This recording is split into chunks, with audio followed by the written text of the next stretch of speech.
माधवदास जी गांव में भिक्षा लेने जाते, और माधवदास जी जब भिक्षा लेने जाते तो एक मैया के यहाँ भिक्षा लेने जाते। भिक्षाम देही भिक्षा मांगी तो वो मैया, थोड़ी नास्तिक स्वभाव था उसका, वाई दरवाजे कहीं हुए महाराज, बोले माता जी थोड़ी भिक्षा मिल जाती। अरे चले जाओ मेरे घर से, कल मेरे घर मांगने मत आना, अब आज के बाद आना ही मत, कुछ नहीं है यहाँ, आगे मांग लो। माधवदास जी आगे चले गए, कोई बात नहीं। दूसरे दिन फिर पंडित जी पहुंच गए मांगने, माता जी भिक्षाम देही। महाराज आपके क्या नहीं महाराज, मत आजो, क्यों आया बच्चा, चले जाओ मैं, कुछ नहीं है। तीसरे दिन फिर पंडित जी पहुंच गए। आज डोकरी रीस माथे कह रही, महाराज मैं की नहीं, हाथ पक दिया भगवान, कमावा खवा की बने नहीं, मांगवा की कहती, जाओ यहाँ से आगे बढ़ जाओ। चौथे दिन फिर पंडित जी गए तो लोग संत, जो संत थे उनके बड़े बड़े सेठ राजा महाराजा उनके शिष्य थे। तो एक दिन सेठ कह रहा है, गुरुजी आपको बुरा नहीं लगता, वो आपको इतना बुरा भला कहती है, क्यों जाते हैं उसके घर मांगने? तो संत कहते हैं बुरा लगता तो महाराज क्यों बनता, केवा तो केवा वाला के। और संत जन कहते हैं माधवदास जी फिर गए और आज वह माता जी घर में चौको लगा रहे। चौका समझते हो, गोबर और पीली मिट्टी और वस्त्र, गाय का गोबर, और क्या आजकल तो पत्थर आ गए तो सब भूल जाएगा ये सब चीजें। तो घर में पोता लगा रही चौका पे। महाराज फिर गया, महाराज बोल रहे भिक्षाम देही माता जी। डोकरी नहीं रीस, डोकरी के रोज का रोज आ जाए मांगवा, उठाए पोते ने, महाराज को छाती से लगी महाराज, पर महाराज ने कुछ भी नहीं कहा। वो वस्त्र जो नीचे गिरा उठाया झोले में रख लिया। और अब पंडित जी बोल रहे हैं, संत माधवदास उत्तर इसका देगा।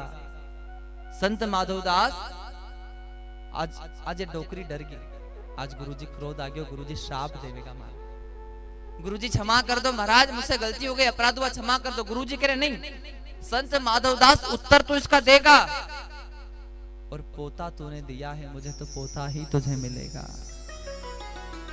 यानी माता जी ने एक बेटो तो जिन्हें ब्याह हुए 15 साल हो गया था और उसके यहाँ कोई टाबर संतान नहीं था, और संत ने आशीर्वाद में कहा, भाई आज तूने मुझे पोता दिया तो भगवान तुझे पोता देगा।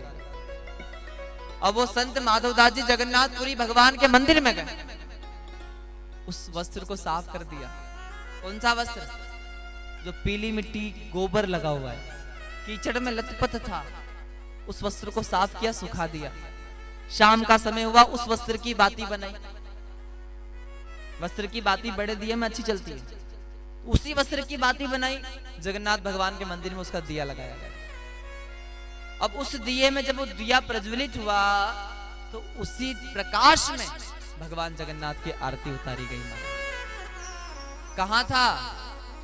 कीचड़ में। कहां गया? किसके पास? जगन्नाथ भगवान के पास। इसीलिए तो कहा है, धन्य है सत्पुरुषों का संग, जो बदलते जीवन का ढंग।